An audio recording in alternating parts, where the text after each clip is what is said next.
of the human eye. Your leaders have withheld the truth. You are not alone in this universe. We have lived among you, hidden, but no more. If you resist us, we will destroy the world as you know it. Your world must not share the same fate as Cybertron. Whole generations lost. Megatron must be stopped, no matter the cost. Transformers! More than meets the eye. Autobots waging battle to destroy the evil forces of Decepticons! Yeah! Welcome to Now Playing Podcast's Transformers Retrospective Series. I would have waited an eternity for this. Hosted by our movie reviewers in disguise, Stuart, Justin, and Arnie. One shall stand, one shall fall. Come back to NowPlayingPodcast.com each week as they roll out a new Transformers movie review and see if they are more than meets the eye. What you're about to see is top secret. Do not tell my mother. But be warned, these reviews will contain spoilers and mild language. Listener discretion is advised. This isn't my war. Not yet, but I fear it soon will be. Today we're discussing Transformers 1, starring Chris Hemsworth, Brian Tyree Henry, Scarlett Johansson, Keegan-Michael Key, Steve Buscemi, with Lawrence Fishburne and Jon Hamm, directed by Josh Cooley. This is the Now Playing co-host who has both the touch and the power, Arnie. And this is your badassatron host, Stuart. No, I'm not doing a Transformers voice. I just literally have a cold right now. It is kind of badass.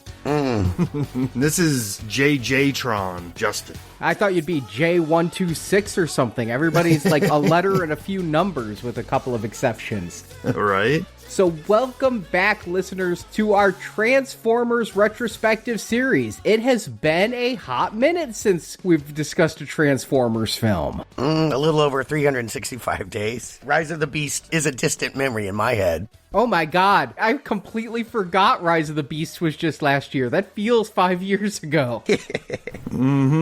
Agreed. But this one, I honestly, Stuart put it on the schedule, and I thought I was being punked, because you're right, Rise of the Beasts was coming, and you were telling me that the very next year, there was another Transformers movie, and not just any Transformers movie, but a cartoon coming, and I was like, my memories of seeing Transformer cartoons in theaters are not positive ones, whether it be in 1986 or when we revisited it for our retrospective series. So I was kind of dreading looking for a kidified Transformers cartoon. I mean, I cover a lot of Hasbro toys for the toy podcast. I knew they had a lot of kiddie Transformer entertainment out there. I was afraid we were basically looking at like Super Pets, the Transformers version.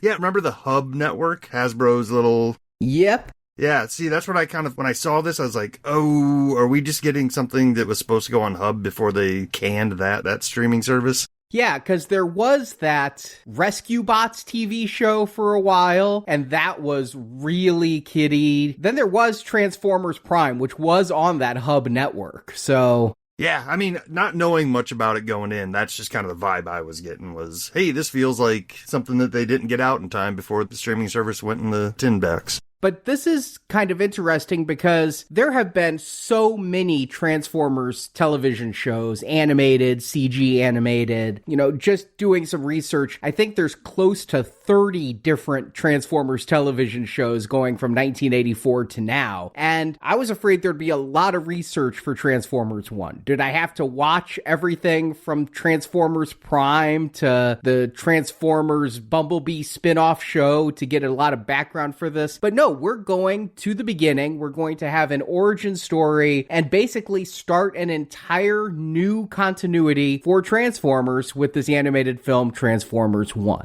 Is Michael Bay involved? If not, it's already on better footing. He's a producer. No, he's not directing it. He's not writing it. He's not suggesting the humor, I don't think. It's not going to be Bayformers. No, the director is Josh Cooley. We've discussed him before. He was the director of Toy Story 4, perhaps not as prestigious as being the director of Toy Story 1, 2, or 3, but still a pretty nice credit there, and the screenwriter for Inside Out. Plus, he's worked on a lot of other Pixar stuff. If you look at his credits, it's basically all Pixar until we get to Transformers 1. Not a Pixar project, an ILM animated project. I heard this statistic in one of the interviews with Cooley. This is ILM's first animated movie since Rango. If you remember Rango back in 2011. Yeah. Sort of. Wow. A lizard of some kind in the West. Kind of doing a Johnny Depp, what was it? The Fear and Loathing type of vibe for kids. Vague memories. Didn't see it.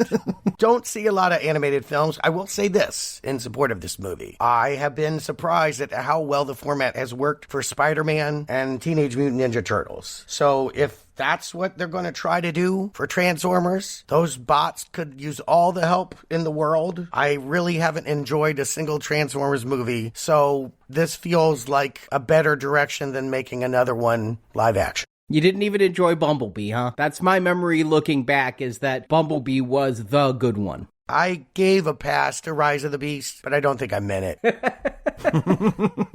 I take it back. But no, yeah, I'm with you, Stuart. If going into this, I thought it had anything to do with Michael Bay, other than I think him just getting a nice little paycheck as a producer credit on this, I would have wanted to stay home extra hard. Speaking of staying home, I went to the IMAX on Thursday, and there was, maybe 3 other people there? I know it's September, we're beyond the summer movie season, but it feels like nobody was at the movieplex at all. This is expected to open between 30 and 40 million. It'll be number 1 at the box office if those numbers hold, against a $75 million budget plus toy sales. So it doesn't have to work too hard to break even, plus international money is going to be good. I think Transformers and cartoons do well overseas. So it doesn't have to make a ton, though. This isn't a $200 million animated film like some of them are. This one was done pretty cheap and pretty quickly. I went on Thursday night also, and when I bought my ticket 10 minutes before showtime on the Super Screen DLX showing, it said I was going to have a private showing. And I'm like, cool. That means I can take my notes on my phone. I don't do that if there's a single other soul anywhere in the theater. But if it's just me, I'll take my notes on my phone so I don't have to retype them from my notepad into a computer later. And then during the trailers, in come 2 other people. Now, they sit well in front of me, but that's still enough. I'm not going to use my phone during the screening. So it was 3 of us on a Thursday night for the new movie opening that week. Yeah, 30 million, they'd be lucky to get that. Yeah, so we all had the same experience. I, too, went on Thursday night and took my son with me, and it was us and maybe 4 other people. So what's the problem? That it's animated, that it's Transformers, that it's September? I'd say all of the above. I mean, I do think that this movie isn't one people feel the need to race out and see on a Thursday night. I think if we were to see this on a Saturday matinee, we might have a much different crowd than on a Thursday night. This movie is PG, not even PG-13, so it seems like one people could take their kids to. Now, Justin, when you say you take your son, he's not a wee one. He's in his 20s. Yeah, for sure. We did have a wee one in the audience with us, so that was nice. There was, an 8 or 9-year-old sitting a few rows behind us, so we had to mind our P's and Q's. But yeah, to me, getting into this movie, I felt like, wow, this would have been so much better at the beginning of summer. Something you could do when the kids are out of school, rather than trying to drop this right at the beginning of school. It was a busy summer, though. I kind of understand the thought behind it. I believe, August and September is when we do see a lot of the, honestly, cheaper animated films coming out, I think. Yeah, just next weekend, something called The Wild Robot is coming out. So it's a time that if you have a robot animated film, you want to put it out in September, I guess. I noticed my audience was basically my age, so... Yes. I kind of felt like what brought them there was being fans of G1 Transformers and wanting to just see Transformers. It wasn't like this was something new to them. Right. And I think that's an interesting point to make because this is Transformers 1, a starting point. This is a smart thing to do, frankly. All of that convoluted backstory, don't worry about what you did or didn't understand about all Sparks and all of that nonsense. You can just start here and they're telling me I don't even need to know that Optimus Prime and Megatron were enemies. Yeah. And, going into this, I was completely unaware of what was happening other than the fact that I knew that it looked like some G1 Transformers and possibly telling us where they came from. I wasn't even sure it was an origin story. But halfway through the movie, Tyler leaned over to me and he's like, oh, okay, so that, I get it. He thought what we were watching was some lineage of the Transformers we've known for years, far off in the future. Like these were descendants of Optimus Prime and Megatron. Oh, weird. And I was like, yeah, nope, it makes a little more sense this way. No, I got it right from the first trailer I saw for this. I've been calling this Transformers First Class ever since that first trailer because I'm thinking, no, you don't have to know Optimus Prime and Megatron are enemies, but if you know that, it's going to make your watching so much richer, like when we watched Professor X and Magneto, played by Fassbender and James McAvoy 14 years ago. And in fact, it hit me that probably the target audience of this wasn't around. I think X-Men First Class was 2011, so if you're aiming this at the tween set, they may not have even seen X-Men First Class. So you could completely rip off X-Men First Class in an animated format, and it would be the first time showing that to a number of the audience members. But I did do a deep dive in research on this, because I'm like, this is going to show us the origins of Optimus Prime and Megatron. And what is that origin? I never knew. It turned out that if I remembered every episode of that G1 cartoon, I'd remember an episode where the aerial bots traveled back in time thousands of years and met Orion Pax, who they didn't realize would eventually become Optimus Prime before he had the Matrix of Leadership. So the origins for this do go all the way back to that 80s TV series, and through the comics, through the video games, through the cartoons. This is an origin story that's been told a lot of times with a lot of different continuities. I did like some of the stuff I was reading about the background, where Orion Pax, Optimus Prime, was basically a data clerk, and Megatron, who was known as Megatronus, the D16 is new for this movie, but Megatronus was a gladiator, and so they had different backgrounds when they did finally come together and become friends, and then had different ideas, as we'll discuss with this movie. But most of the backstories did have them both on Cybertron and both as friends before they became the bitter enemies. And that's what they're going to really delve into here. Again, I thought it was a good hook. I love X-Men First Class. It's one of my favorite superhero movies. And so I was actually excited to go see this. I was ashamed. This is one where you sneak in the theater and pray you don't run into anyone you know. I went in with good intentions, I'll say that. I went in as a blank slate, and the only thing that I really had on my boxes that need checking is answer some questions I've had in previous Transformers, just about their general lore, right? Like, what kills a Transformer? What makes a Transformer not just a bunch of metal and oil? Oh, we're going to be talking about it. Much like previous Transformers films from Michael Bay, we're going to get Transformer ghosts. We're going to get Transformer deaths and resurrections and Jesus metaphors. It's all in here. There's a lot of lore. I don't know that you can make a whole lot out of it. Well, let's try. Arnie, give them the plot. Long ago on the planet Cybertron, robots Orion Pax, voiced by Chris Hemsworth, and D16, voiced by Brian Tyree Henry, worked as miners. Energon, once abundant on Cybertron, became scarce after the Quintesson invasion 50 cycles ago. That invasion led to the death of the Primes and the loss of the Matrix of Leadership. Now the Transformers' current leader, Sentinel Prime, voiced by Jon Hamm, searches for the Matrix. Cybertron is divided by a caste system where only the elite have transformation cogs. After Pax and D16 are demoted for racing in the Iacon 5000, they meet B127, voiced by Keegan-Michael Key, and uncover a map left by the legendary Alpha Trion, voiced by Lawrence Fishburne. This map could lead to the Matrix of Leadership.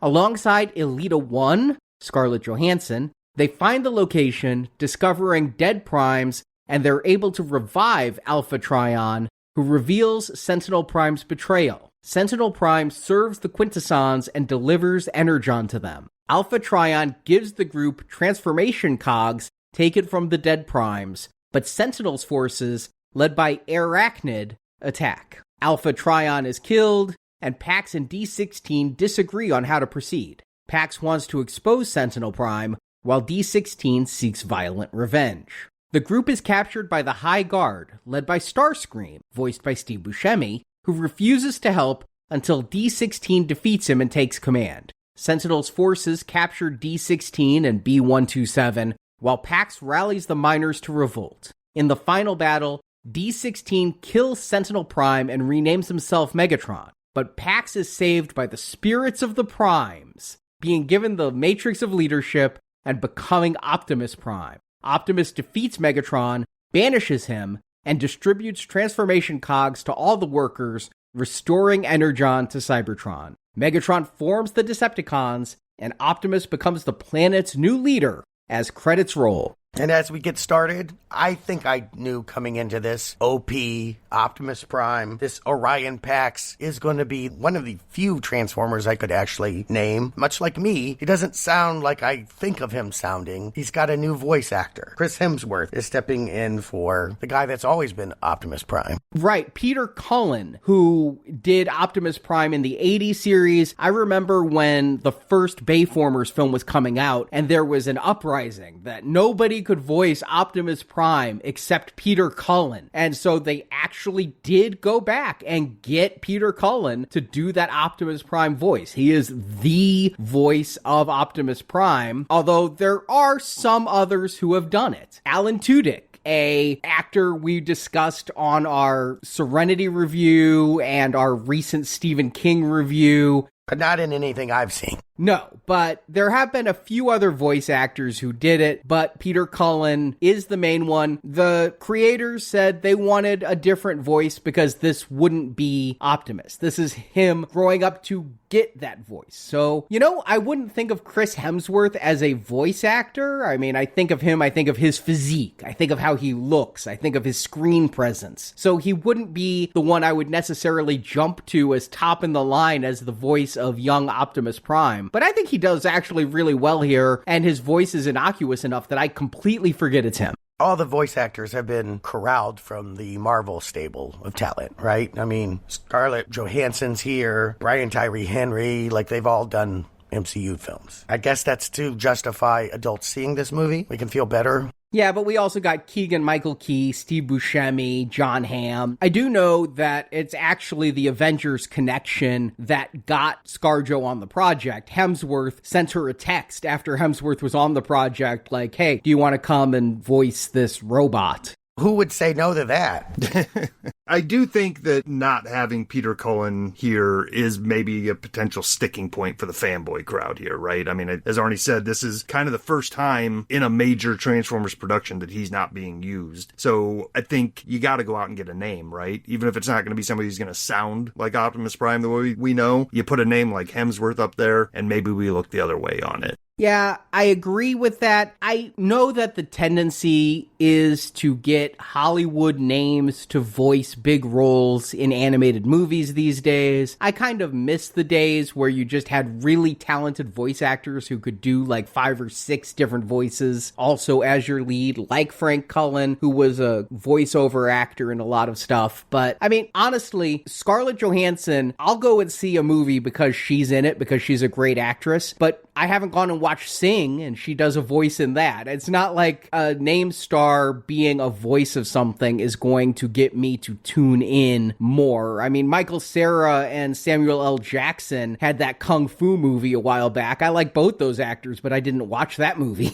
It is kind of a sticky situation, right? Because I'm in that same boat where it's like, I would prefer that we just get good voice actors to do these voice roles. But it also does kind of lend a little bit of credence to the quality of a animated movie if you do see some of the stars' names up there. Yeah. At least you know you're not dealing with direct-to-video type of stuff. Yeah, it does. It says that there's more confidence in the project, that it isn't just made for TV and somehow wound up in your movie theater. And I will say, getting started here, it looks pretty good. The animation style, it's not wow amazing. I wouldn't say it's top shelf. It doesn't have the idiosyncratic style, the graffiti style of Spider-Verse. There's nothing unique about it, but I do think that it's almost as good looking as the beginning of the Bumblebee movie, which was sort of my benchmark. You know, that started showing how you could have a movie without any human beings in it and what it would look like. And that's what they're doing here. And I think I buy into it more or less as we watch this OP, Orion Pax, break into a records room. Yeah, there's a lot that goes on in the beginning of this movie that when I was reviewing my notes, they're just trying to dribble out data dumps to us. I don't quite understand why Orion Pax it looks like he's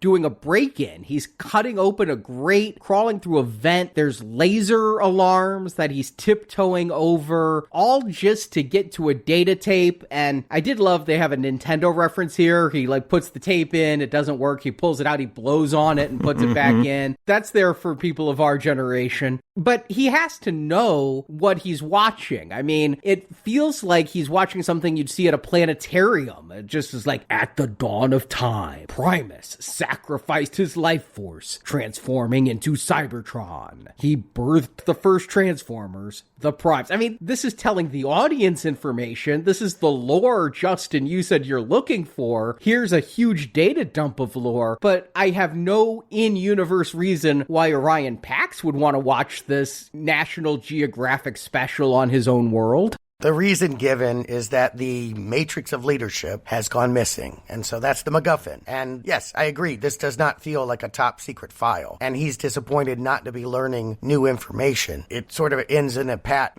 and it just disappeared kind of way. And so it's building the mystery of what happened to this MacGuffin. Well, yeah, and I do appreciate some of this data dump here, and especially the presentation of it. I would much rather watch data dumps like this, even if it is just kind of a cheap little hologram way, instead of listening to people tell us what happened. It helps everybody, including kids, get caught up with what we need to know. We get to see some of these characters before we meet them. But yeah, filling out my Transformers lore here, yeah, I learned that Transformers have office jobs back on Cybertron.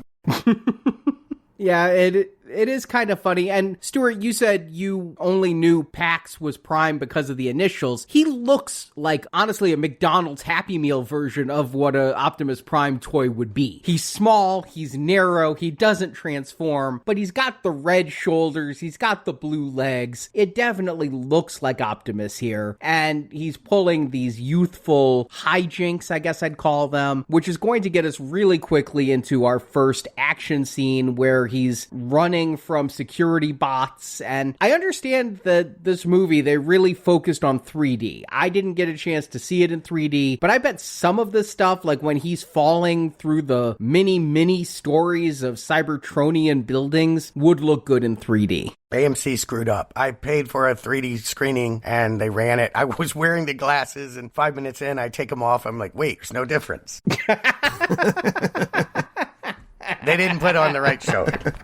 Arnie, you said McDonald's toy, which is a pretty good comparison. I was thinking GoBot's version of Optimus Prime the whole time, right? Like they don't transform quite right and all that stuff. But yeah, I mean, so far I feel like there's enough action going on here and we're learning a little bit about these characters. And as he's running away, he's saved by what looks like GoBot's version of Megatron, but that's not his name. He's D16. I could have told you what Optimus Prime looked like. I don't remember what Megatron looked like or what he turned into, and I'm still actually not sure. To be honest with you, Stuart, because the movies that we've watched, Optimus Prime always is red and blue with a silver face. They've kept that throughout the movies. Megatron, even throughout the toy line, has been a gun, he's been a tank, he's looked different. In half the movies, I can't even remember what he looked like because he was just kind of a gray blob in a lot of the Bay movies. Yeah, and when I think of Megatron, actually, I just came from Universal Studios where I did the Transformers ride, and they have a giant Megatron outside who will roast you. I've been addicted to TikToks of this giant Megatron, like, it's a guy in a costume, but it's like a 10-foot costume. He'll make fun of your clothes, he'll make fun of your kids,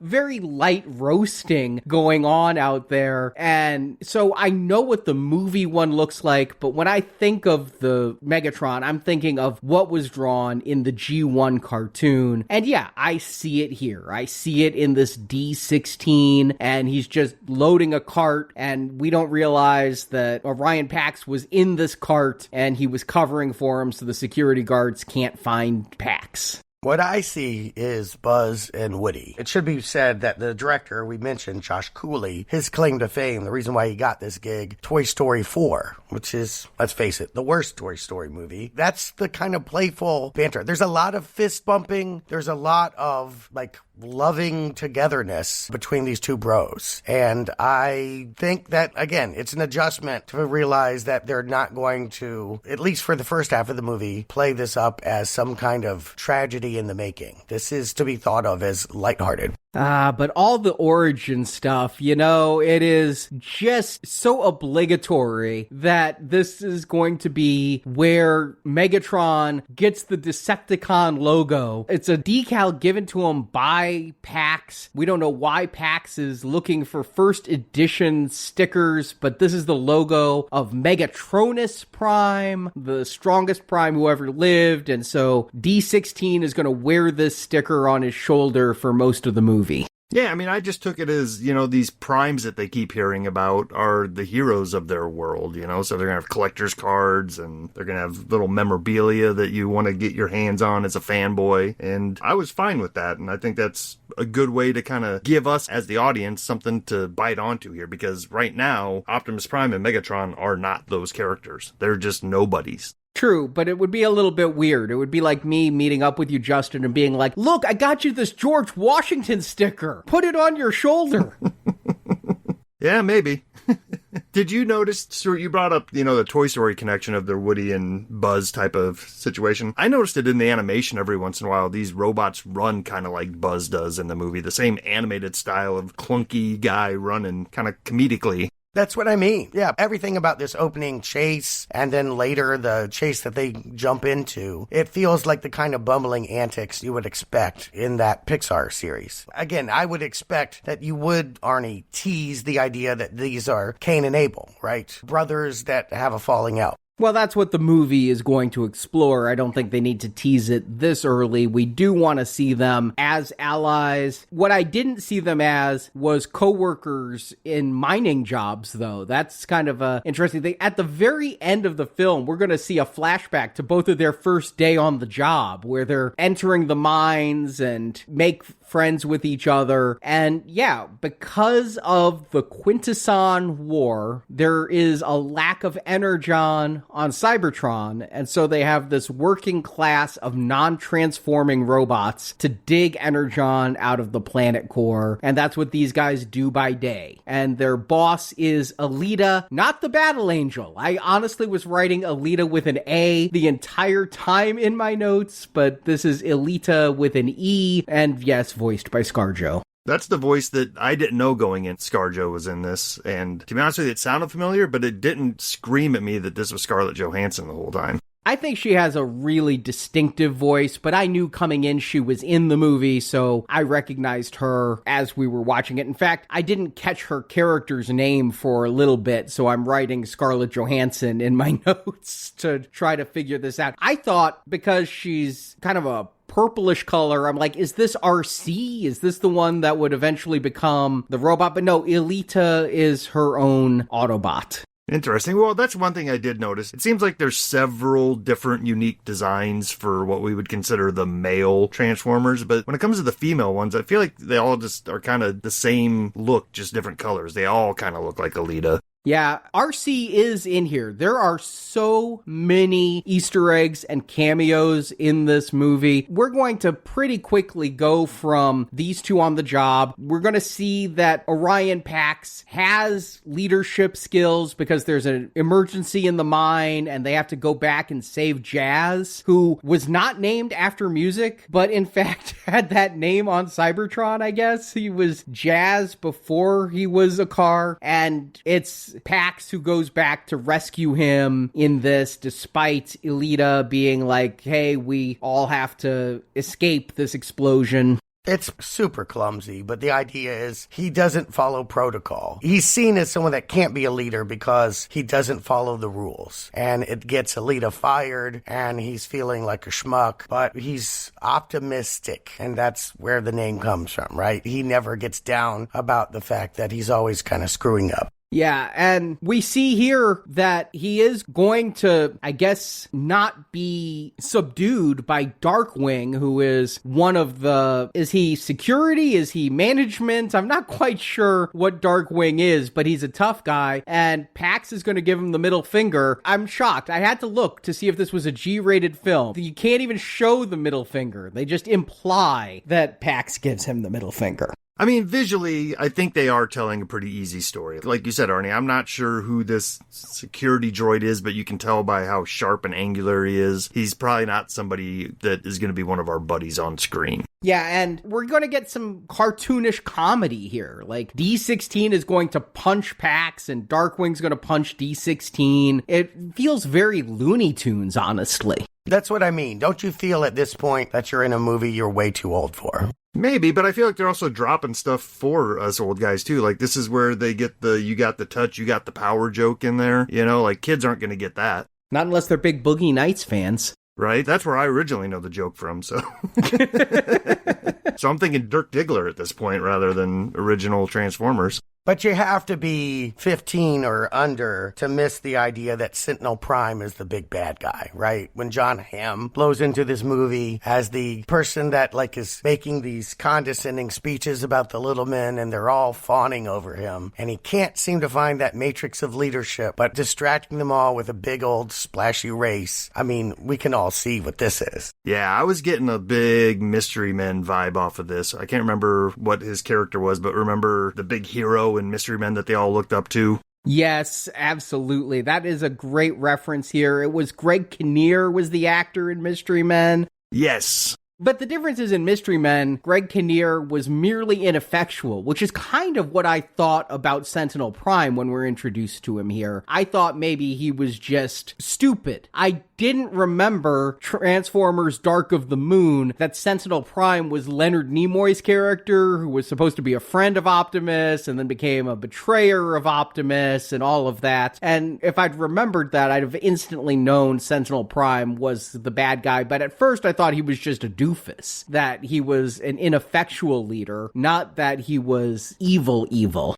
I think when Arachnid, or whatever her name is, comes in for the first time, I think that's where it's like, oh, okay, this is pretty obvious. It's Arachnid. She flies, so Arachnid. Arachnid. Yeah, anyone that has a creepy spider sidekick, not a good guy. Yeah, I mean, pretty soon I'm figuring it out. It's really at the Iacon 5000 race where I feel is the last of our time wasting. And this is a short movie at 104 minutes, so to waste as much time as they do in the beginning is a lot. But we're going to see Pax trick D16 into entering this race, and, you know, they can't transform into cars or planes, they can't race, but Pax got them jetpacks, and they have another flashy action scene. Every car in this race is a Easter egg. If you look into the Transformers lore, every name on that leaderboard is a toy that you could buy at one point in time. And I'm enjoying the graphics here, but I am starting to already feel the time being spent here when they're going through the chompers like they had in Galaxy Quest as part of this race. It feels very Mario Kart of a race.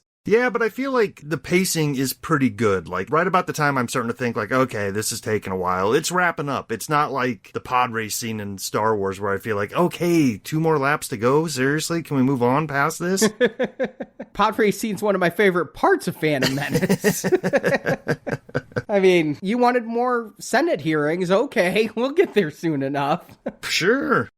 But it is a fun scene. It does show these two, more Orion Pax than D16, wanting to... I mean, Orion Pax says, time to show them we are more than meets the eye. That's not just a toy tagline. That's Orion Pax wanting to prove himself to all the other Transformers. Which is kind of what's making me laugh here, is like he's dragging this dead weight around who literally falls and causes them not to win, but like he doesn't need D16. He thinks he does for some reason. He's like, we got to do this together. We're just all for one. But I'm like, no, you're the one that wants to do this. This other guy doesn't care. Just go do your thing. Orion Pax would have won first place in this race if D16 didn't hurt his leg from some debris, and Pax, again, showing he's selfless, goes back and like, I'll carry you, and then they lose, like, last place because of it. Yeah, again, so this is really aimed real low. I would say 15 and under, and 15's generous. Yeah, I think they're also like having to walk a kind of a tightrope here where the idea of not being enslaved and being a free spirit, but also not crapping on capitalism too much with an overt message. They need Optimus Prime to be, like you said, Stuart, the optimist here, but we also need a guy who's wanting to toe the company line, so he needs to be dragged along to do these type of things. So I mean, I see the dynamic here, and it's working on a few levels. It's not necessarily just at the younger crowd. And what would work better for me, though, is if these two weren't starting from the same square. Like, they seem very much of a similar mindset when it comes to their job, when it comes to their fandom, but Orion Pax is more of a rule breaker, more of a glory hound, really. But what I don't see is a fundamental difference in these two characters that will eventually lead to the rift that's going to happen. Like you say, Stuart, D16 seems like unambitious dead weight, so it's not like these two are competitive with each other, where D16 is trying to one-up Pax or anything. He's not even really trying to support Pax, he's just kind of there. No, they're not very good friends. In the end, they have lockers next to each other, and they fist bump a lot, and that's about it. They're work buddies. But this does get the attention of Sentinel Prime on those two because, hey, you made the miners mine harder because they were enthused about what a miner can do. And so we're going to make you figureheads, and you're going to go around and speak to the miners and get them to mine faster. Do either of you guys watch the series The Boys? Yeah, I do. Yeah, so I feel like they're bringing a little bit of that in here, where what we're seeing with Sentinel is that he's not just some great guy and he's out there doing stuff. You can tell that he's pulling PR, right? We're slowly starting to see behind the mask, and he's really shaping a narrative to keep these people doing what he wants them to do, but we're not sure why. Yeah, I definitely think he reads as evil pretty early on, or at least, as Arnie says, ineffective. And again, we know this is a story of Optimus Prime. He's got to be the one to rise up and lead all of these machines that have no cog. And so it feels rudimentary. It does, and it's in this scene where I think maybe The Boys was in the back of my mind, Justin, because it's here where I decide he's not just ineffectual, but he's like Homelander. Yeah. You know, he's going to put on the big smile for the cameras, but there's going to be something nefarious behind the scenes. And I realized pretty quickly that it would be Sentinel Prime who D16 and Orion Pax would need to rise up against. He invites them to their crib, and then the next minute they're being dropped into sub-level 50. Yeah, I think that's bad storytelling or miscommunication, because I really do believe Sentinel Prime wanted to use them as a way to motivate workers to work harder, because if you can get two guys to make your workers work 10% harder, that's far better than having two more guys in the mines, or especially in the garbage chute. But I think this all comes down to Darkwing again, who is pissed because he was in third place in the race, and these two crashed on him when they used a vent to catch up to the leaders, and they took him out of the race. And so I think it's Darkwing operating on his own that flushes them down to sub-level 50. They didn't even know there was a sub-level 50. But down there is Transformers mascot B127. I mean, you know this is Bumblebee, right? He's yellow. He kind of has the shape of the head that the old toy had. And unlike the Michael Bay movies where they've kept him mute since the very first film, here he's actually got a voice by Keegan-Michael Key, and he never shuts up. Yeah, endlessly chatty to the point of being obnoxious. Obviously, if this series continues, it'll tell you who gets fed up enough to take away his voice and makes him speak in car stereo. We've had a couple different stories of that, but hey, they like him in car stereo mode because they fixed his voice at the end of 1 only to break it again in part 2, so...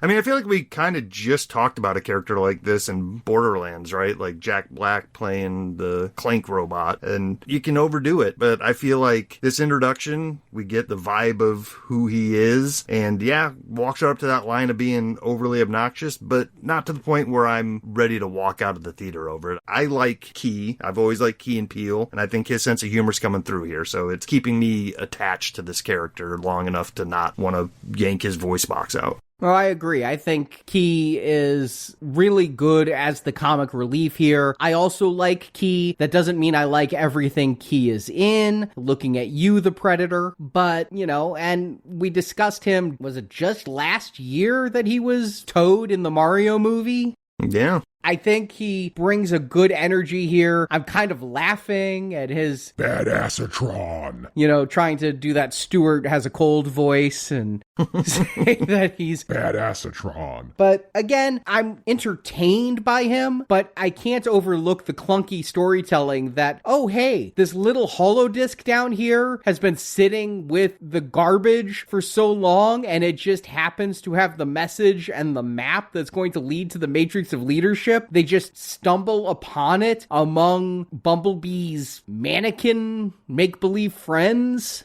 Well, let's show some respect. One of them is AA-tron, a very, very funny callback to Key and Peele. Yeah, the teacher sketch, right? Yeah, where he thinks all the white kids that are giving him his name are messing with him. And there's always a couple black kids in the class that okay, Balake, spelled Blake, but, so...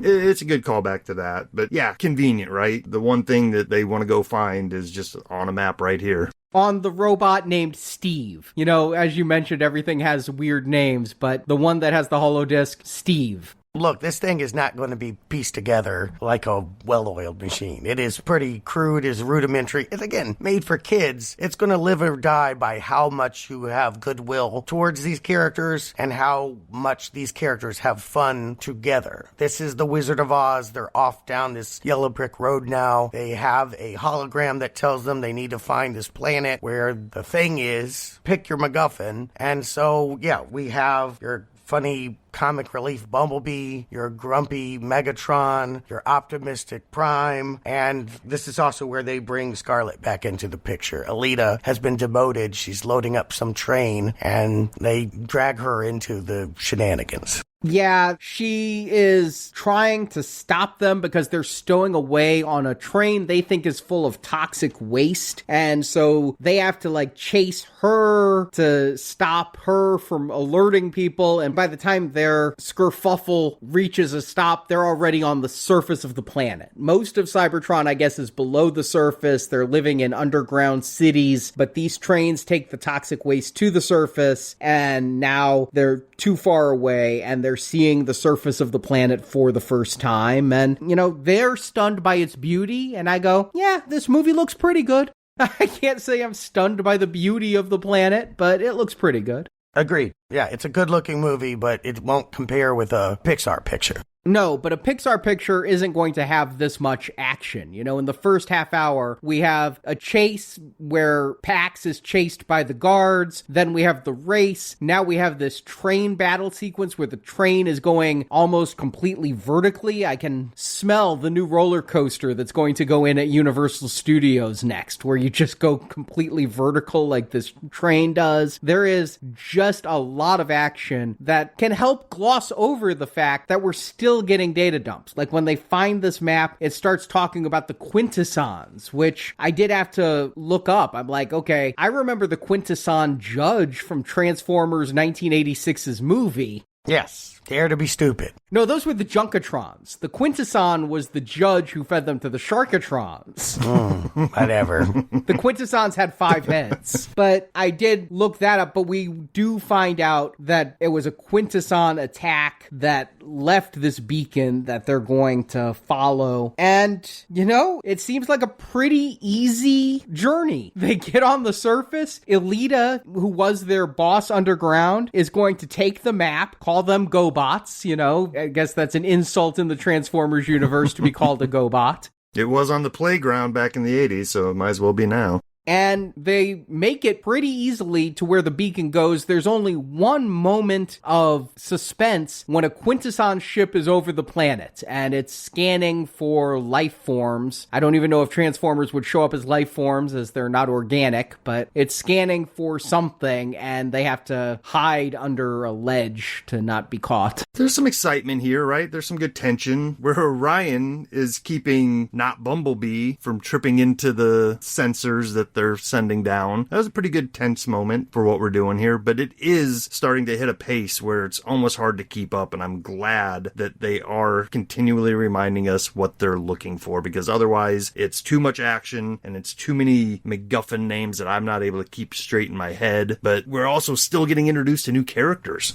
Yeah, they reach some cave of teeth, and this is where it all comes out, right? This is where the twist, the curtain's pulled back, and the wizard is just a dude, Sentinel is a betrayer. All sci-fi movies like to have this kind of twist, and if you're a certain age, you will probably be surprised by this. That age being single digit. Yeah, we get Lawrence Fishburne's character, Alpha Trion, here. He is among the Primes, but isn't a Prime. And while all the Primes are dead, they're able to resurrect Trion. He's merely disabled. And so they get him back online. And wouldn't you know it, he was recording everything. He has a hologram that shows the Battle of the Primes against the final battle against the Quintessons. And Sentinel Prime betrayed the Primes and literally stabs them in the back. You see a sword impale one of the robots as Sentinel Prime cuts them down, and we find out he's not really a Prime. He's just taken the name. He got the matrix of leadership out of one of the Primes. It just disappeared because he was not worthy. The planet and the spirits of the Primes took it away from him. But this is also where we learn about the concept of cogs, the Transformer cogs. The reason why the characters we've been following aren't Transformers is because they don't have cogs in their chest that make them a little bit bigger and give them the ability to change into vehicle mode. But they were born with them. They were taken at birth, which just begs lots of questions, right? Sentinel's just running around the nursery, pulling out like cogs every day. I figured it was like a bris. Yeah, perhaps. Yeah, so again, you get the point of this, that yes, we were born innately as Transformers, and you've taken away our ability to be who we are and left us underground to mine for energy resources that should be easily flowing. It's a class warfare, and Sentinel definitely represents 1% greed and lies, and D16 is ready to kill, and OP is more nonchalant about that. He's not nonchalant. He wants to bring down Sentinel, but he doesn't want to do it with a bullet. He wants to do it through the power of the media, I guess. He just wants to make sure everyone knows so there can be a big revolt.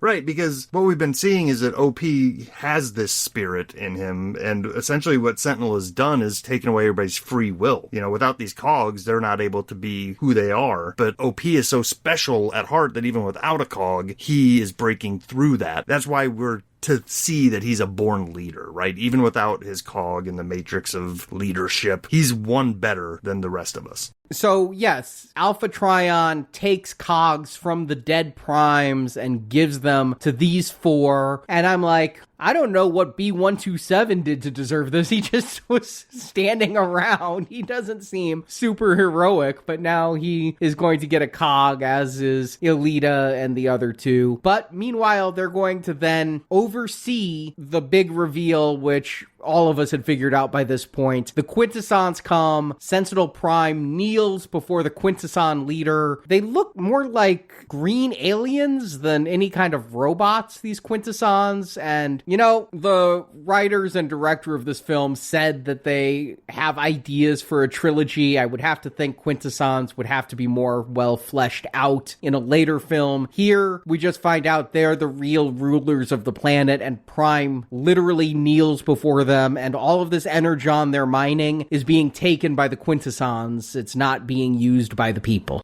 They look pretty similar to the 86 movie. I mean, there was some kind of cyber squid thing in that original movie. Go back and rewatch it if you dare, but they look very, very different. I mean, they're not as organic. I mean, here they look more tentacly, anime. I don't know. I recognize them as something I had seen before, so that's an accomplishment. Yeah, I mean, they're definitely insectoid, crustacean type of organic life forms, but definitely evil. You see, I always just go back to the Judge, though. The reason they were quintessons, quint meaning 5, is they had 5 faces. You had 5 different personalities going on in one body, and it, spun like a top. And so that these things seem to have one face, and that, there seem to be a bunch of worker quintessons, and then a leader quintesson comes out, the Emperor quintesson that everyone kneels to. I mean, once they take care of Sentinel Prime at the end of this movie, the Transformers still have a huge quintesson problem they're going to have to deal with. But that's not the story of this movie. The story of this movie is, how do these two friends fall out? And this is kind of where it starts happening. They're supposed to transform now that they got cogs, and they end up falling down a hill and running into future Decepticons. Yeah, I mean, you're kind of downplaying the big action scene that was there where they are running and partially transforming. They don't know how to transform. They were spotted by Arachnid and have to run from these guards. I'm surprised that these guards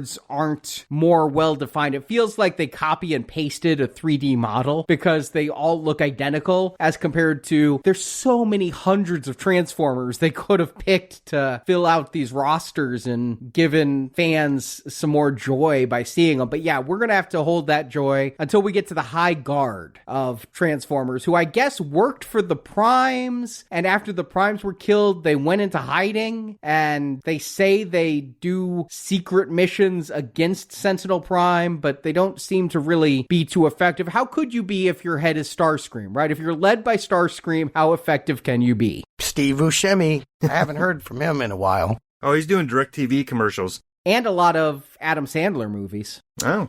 I haven't seen Steve Buscemi, I think, since Hubie Halloween, but that wasn't all that long ago. And yes, sadly, I've now admitted to watching Hubie Halloween. But I didn't know he was in this. And so when they're being seen by this shadowed robot, I'm like, they were taken to Steve Buscemi? And sure enough, it was Steve Buscemi. But he's well cast as the slimy Starscream, I think. I think he's a good pick for that voice. Yeah, and just a minute ago you were talking about how the grunt soldiers are all kind of copy and paste, and up to that point I would agree with you, like, yeah, let's fill out this roster a little bit. It's like, oh, wait, nope, here is the rest of the Transformers. You've got Shockwave, Soundwave, Starscream, and some other ones that I'm not quite sure their names, but if you're at all familiar with the original cartoons, you're seeing faces and shapes that you will recognize here in this honor guard. Oh yeah, I saw my toy box from when I was a kid is what I saw here. And I'm like, I really want to know what Soundwave transforms into because it's not a Walkman. But he definitely has a cassette deck chest, so I don't know what he's supposed to be.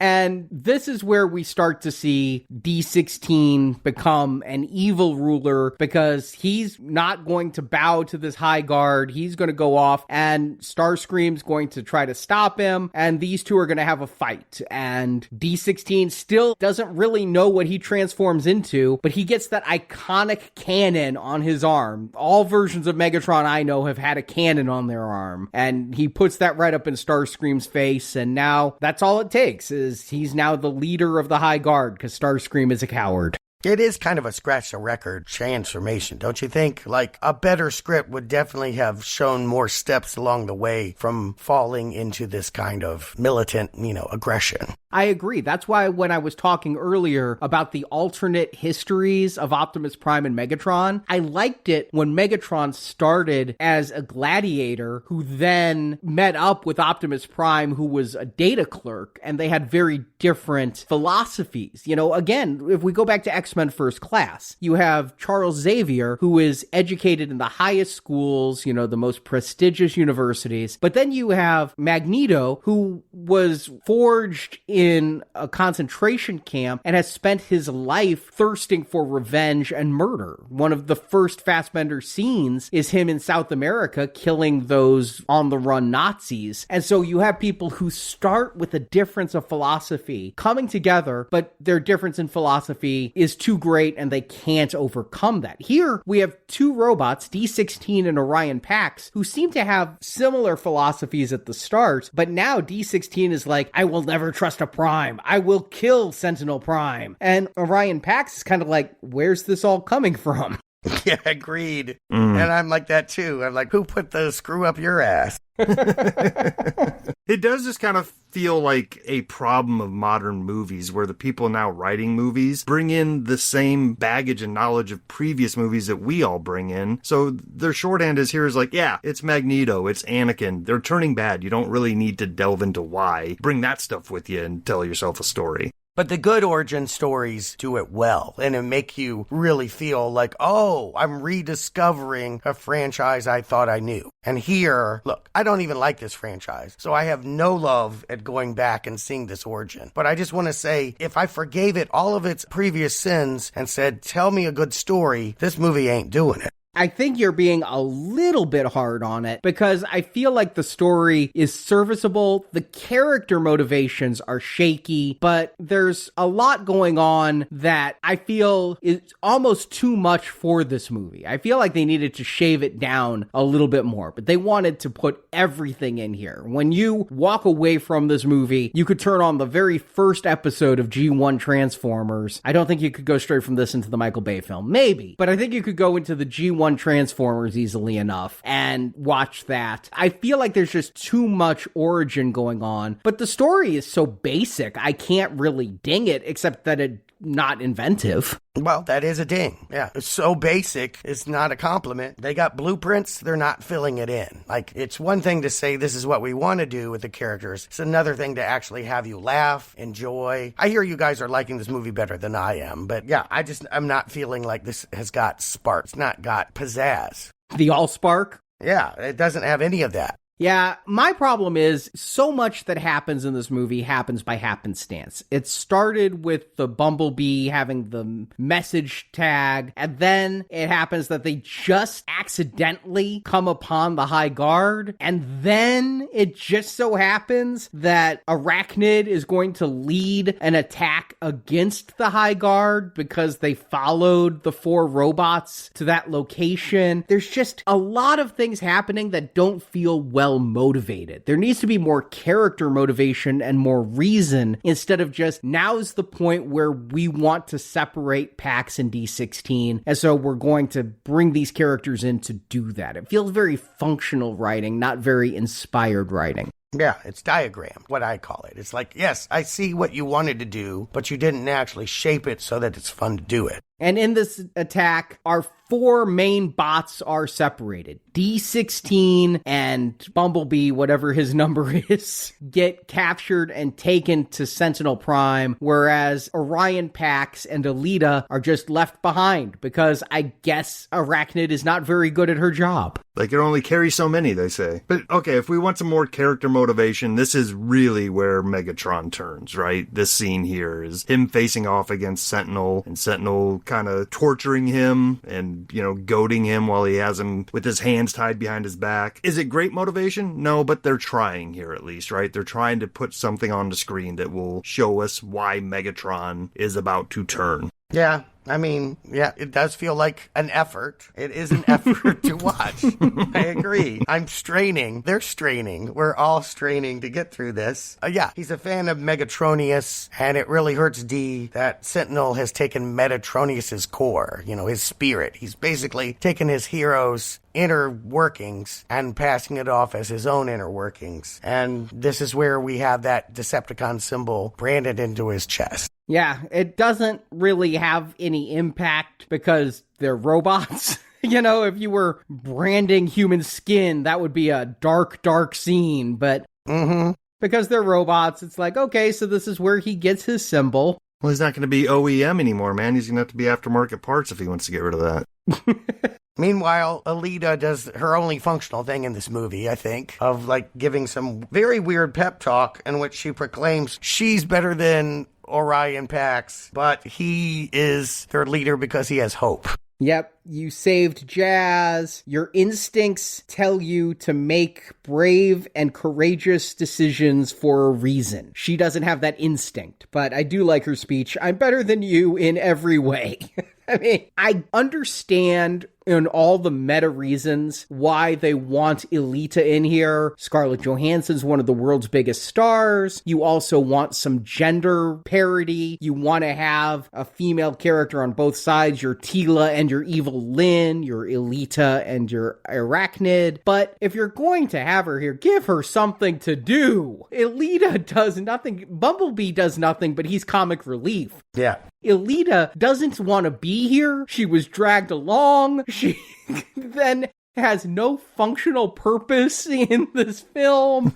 I really feel that this could have been done by the AI version of ScarJo from Her. You didn't actually need ScarJo herself. At the risk of begging a hornet's nest, I'm guessing most Transformers fans are male. There's not a huge contingent of women that love it, and so they just haven't developed female characters for them. I mean, the toys are in the boys' toys aisle back when they had such a thing, so... Yeah, it feels, very much gendered in that way. And if this is supposed to be their fix, it didn't fix. Sorry, Scarlett, but you mean nothing in this movie. No. She provides some great moral support. I'm better than you, but you have to be the leader because you're the white guy. I mean, it's a strange speech.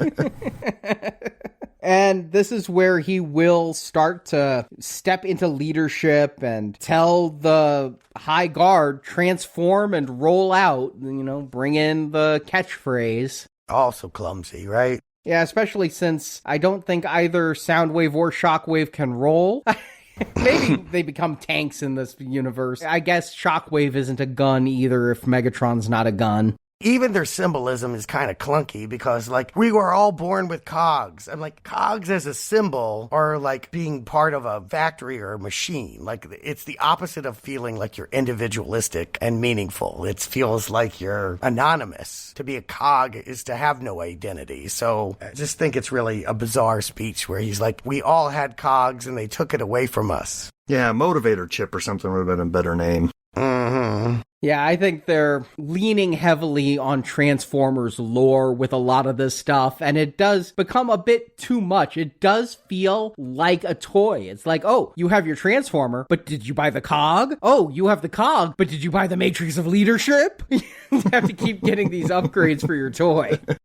But we're going to see this kind of in parallel. D will refuse to kneel before Sentinel Prime as Orion decides to take on a leadership role. And then, instead of attacking initially, he has this other plan that involves getting the miners and capturing Arachnid because they lost their recording. What Alpha Trion had given them was destroyed in the attack. So they no longer had their holographic proof that Sentinel Prime was evil. But Arachnid records everything with all of her eyes, and so they can use her to broadcast it to the entire city that Sentinel Prime is evil. And so the movie's convoluted. Orion Pax's plan is a little convoluted as to what they're exactly trying to do here. But it will end with the train car crashing into the tower where Sentinel has D16. And this is where we get the big turn. This is where the falling out happens. You said they were supposed to be a trilogy. They should have waited. They should have believed in their project enough to say, we can wait a movie or two before D and OP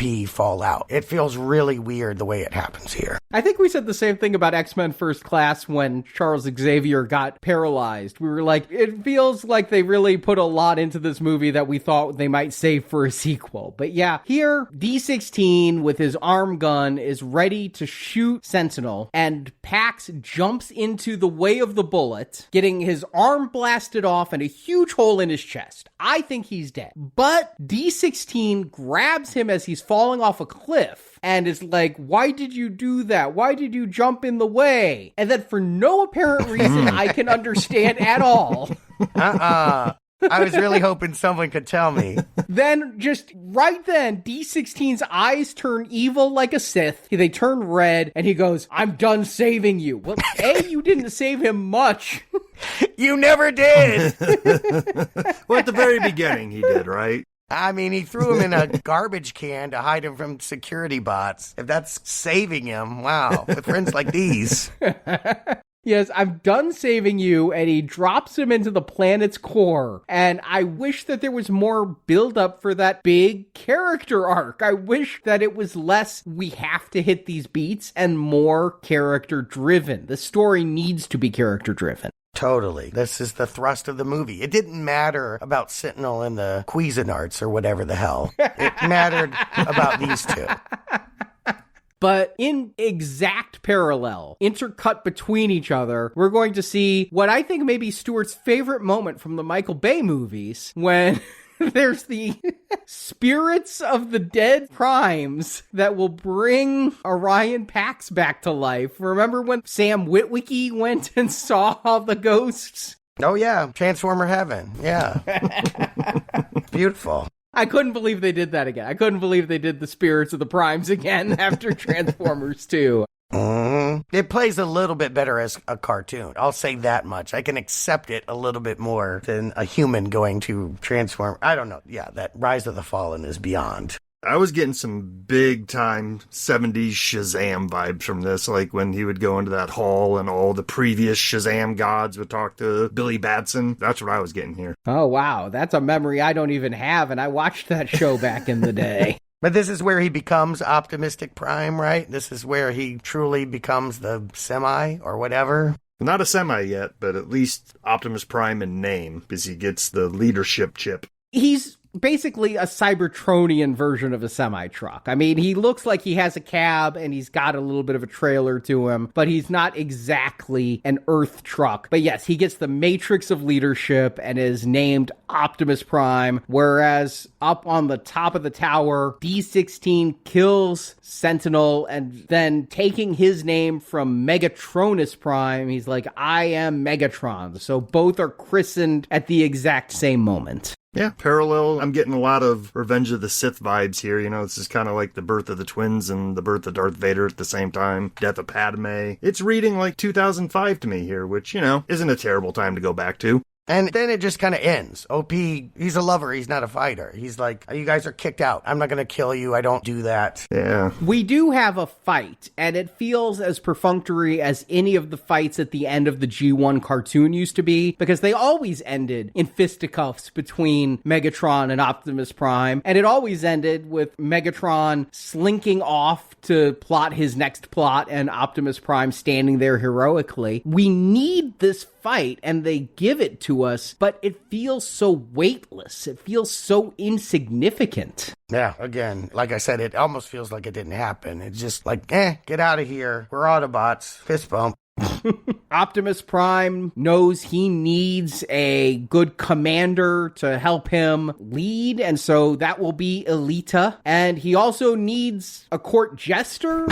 Yeah. Is that why he keeps B-127 around? I think so. I definitely think so. Who runs down for a mid-credit sequence to tell his junk bots and ends up decapitating two of them. I did love Bumblebee with the, I have knife hands, I have a battle helmet. I loved his pure joy as he was transforming and getting his weaponry and things. That was a lot of fun for me. Bumblebee is easily my favorite character of this movie. Yeah, there's fun to be had in this meandering tale. And then, if you stayed through the very long credits, there was a very end credits scene on the tail where everybody is getting a tattoo. All the Decepticons are getting their emblem put on, and they get the name. Megatron says, "We are Decepticons," and they fire their guns in the air, waiting for the rematch.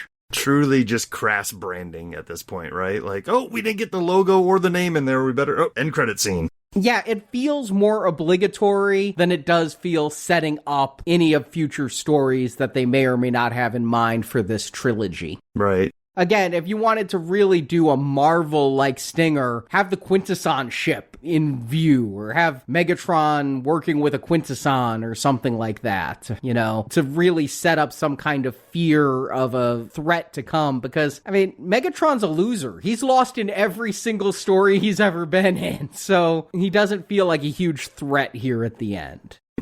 So Justin, Stuart, we've discussed the pluses and minuses, but is Transformers 1 more than meets the eye? Justin. I think that's a good metric, right? Pluses and minuses. And walking out of the theater, what was my vibe? Were there more pluses? Were there more minuses? Did I feel annoyed? Was I feeling a little bit of joy? Maybe I was just in the right mood. I walked out of this movie thinking I had a good time. And to be honest with you, I know it's not saying a whole hell of a lot, but it's probably my favorite Transformers movie, because the other ones were such a slog. And all the live action ones where we get humans and stuff, my memory of those are a lot of metal things twisting around on screen, kicking up dust, and I couldn't tell what was going on. Here, everything was bright and well defined, and even in the overly action-packed scenes, I could still determine what was going on in front of me. So from that standpoint, hey, it's a win. And also, this just feels like what 8-year-old, 9-year-old me sitting in the living room on Saturday morning playing with Transformers, watching, if we gotta admit it, kind of crappy cartoon that we had at the time, on steroids now, right? Like, this is beautiful animation. We've got good acting. I think we have some legitimately good jokes in here. Sure, the story's simple and very bad character development. But yeah, overall, I'm going to recommend this movie, even if you are a G1 Transformers fan. But here's what I'm going to say. If they're trying to do a trilogy out of this, I think they blew their wad already, and I don't want any more stories from here. To me, this whole thing was about showing us where Optimus Prime and Megatron came from. Fine, we've done that. I don't need further stories of where these guys go from here. I don't want it. I don't need it. And at the end of the day, this kind of feels like that compendium of the Clone Wars was to the prequels. The prequels left a lot to be desired. The Clone Wars came in as an animated series and filled in a lot of that stuff. This movie kind of does that too, but the problem is I just don't want more information after this. I feel like you've done it. I've got enough, so I'm going to recommend it, but don't bring me more. Stuart. Yeah, Transformers. Has there ever been any gas in this franchise's tank? I mean, it truly has been one of my least favorite. My highest compliments are for the toy. A moderately clever spin on the Rubik's Cube. What a good idea that you could twist a robot into a vehicle. But it has just kept failing up ever since then. From the terrible 80s cartoon and animated movie that my generation has blindly latched onto and perpetuated into 5 terrible Bayformer movies.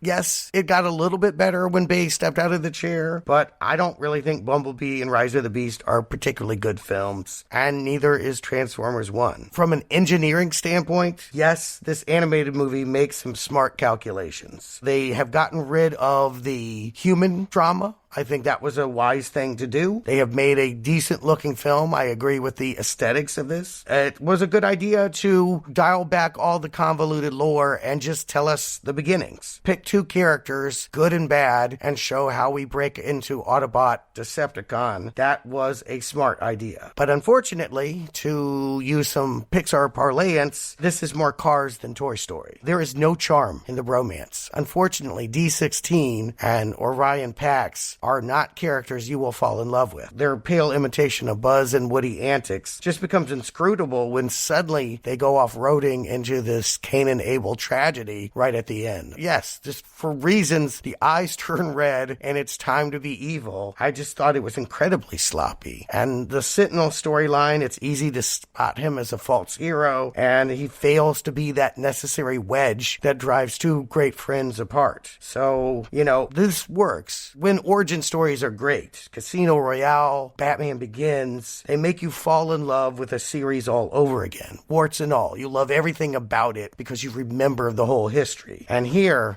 I'm remembering everything that never worked, and this is not pulling it together. I mean, they are trying to sell something to a new generation that will probably never drive a car and never play with plastic toys. So good luck with that. You have made something completely useless. I think old fans, if you ever liked a Transformers thing, you might like this. It's better than most. But if you think that somebody is going to discover the franchise through this, I'm going to bet no. I'm going to say not recommend. I think we've done a pretty decent job of picking apart this movie, but I don't know that we've properly sold the fact that I think this is easily the best Transformers film ever made.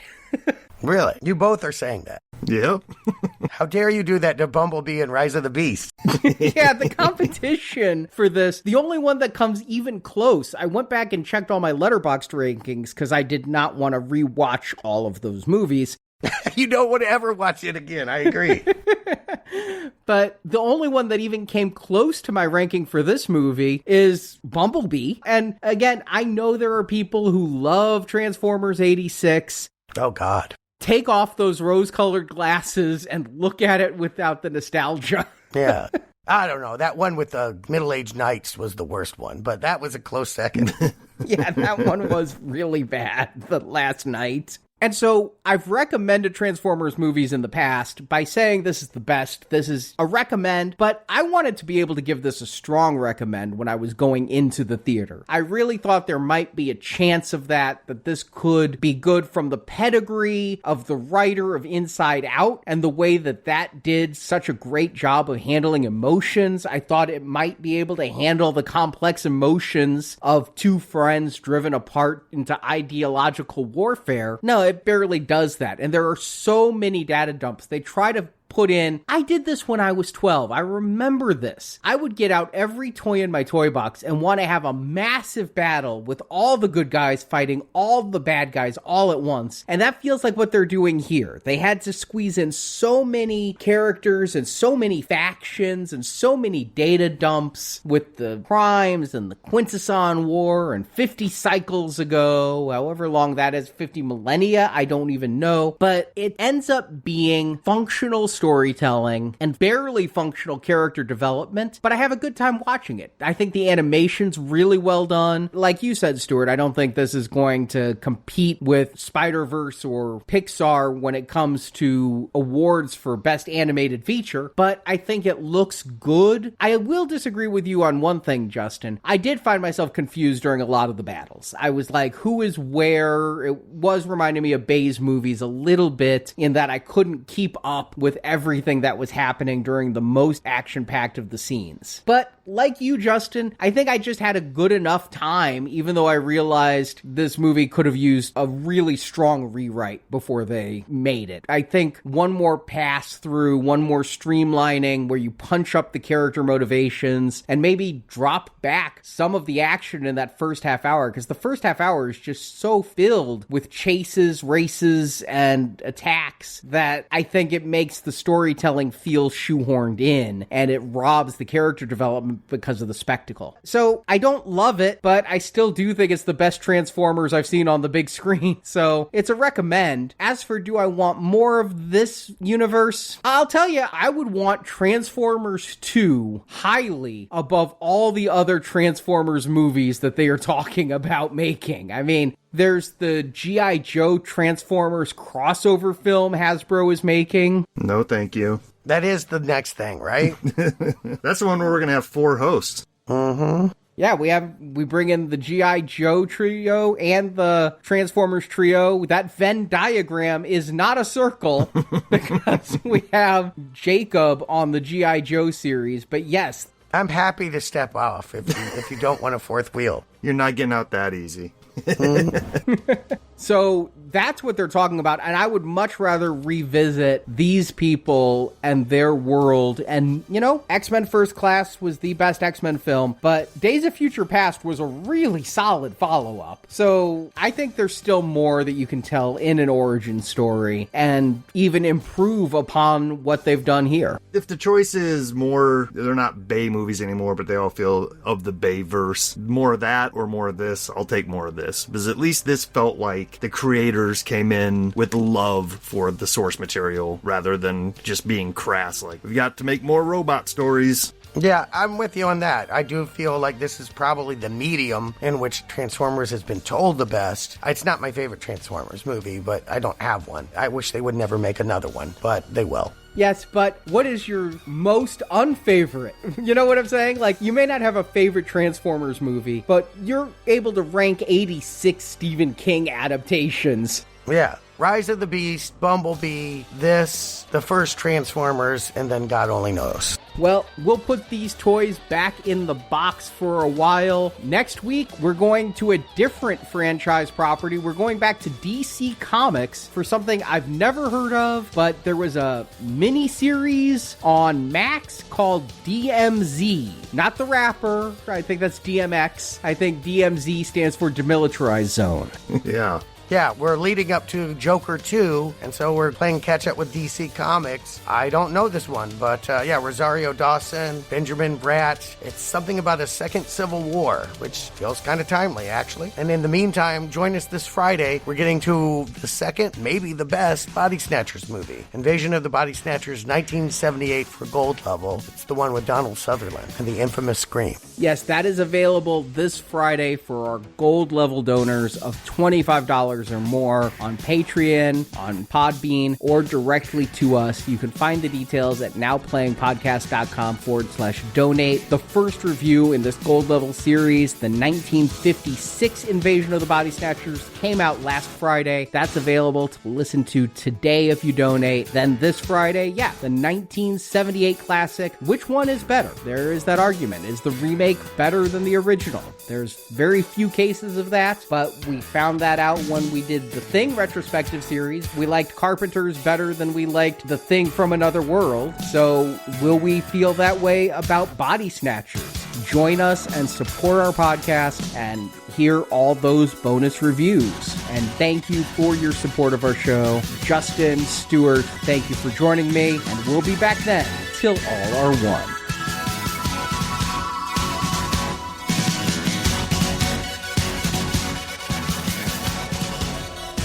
Our races united by a history long forgotten and a future we shall face together.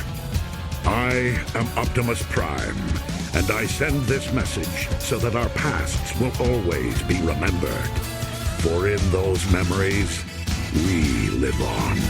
Thank you for listening to this episode of Now Playing's Transformers Movie Retrospective Series. Tell Grimlock about Petro Rabbits again. And in the NowPlayingPodcast.com archives, you can find reviews of other films such as Terminator, X-Men, Star Trek, Predator, and many more, as well as individual movie reviews such as Avatar, Inception, Howard the Duck, and Scott Pilgrim vs. the World. Your friends will love it. Sure is. It's a lot of fun. You can also follow Now Playing on Facebook and Twitter, where we post announcements of new episodes and where the hosts post movie mini reviews. Links to our social media pages are at NowPlayingPodcast.com. We are here. We are waiting. Support from listeners like you help keep Now Playing operating. I owe you my life. We are in your debt. You can find the link to donate using PayPal at the bottom of our website, NowPlayingPodcast.com. Just ask yourself, what would Jesus do? Now Playing is edited by Santiago and Arnie. Like us, there's more to them than meets the eye. Now Playing is not affiliated with Hasbro Incorporated, Paramount Pictures, DreamWorks Pictures, or 20th Century Fox. Not a word until we get a lawyer. Transformers and all that the Transformers universe contains is the property of Hasbro Incorporated, and no infringement is intended. Okay, so what? I downloaded a couple thousand songs off the internet. Who has it? The opinions expressed on Now Playing are those of the individual hosts and may not reflect the opinion of Venganza Media Incorporated. There's something a little fishy about you, your son, your little Taco Bell dog, and this whole operation you got going on here. Now Playing is a Venganza Media production, copyright 2024, and no part of this show may be reproduced, repurposed, or redistributed without the written permission of Venganza Media Incorporated. All rights reserved. Come on, showtime's over. We've got work to do.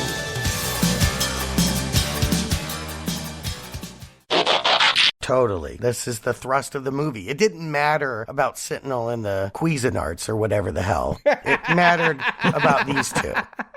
I haven't thought of a Cuisinart in a long time. I know. I don't even know if they still make those. I found one the other day. I was digging around in the kitchen cabinets. I'm like, oh my God. Yeah, that one was really bad the last night. Was that the one with Anthony Hopkins so embarrassingly? Yes, him flipping. Oh my God, yes. Flipping and explosions. The worst thing ever. Anthony Hopkins recently did an autograph signing. I want to know if he signed a single Transformers piece. I want to know if somebody paid hundreds of dollars for a Transformers piece signed by him. I thought Anthony Hopkins passed away. No. No? All right. I know Trump keeps saying the late, great Hannibal Lecter, but Anthony Hopkins is still with us. Oh, God, is that why it seeped into my subconscious?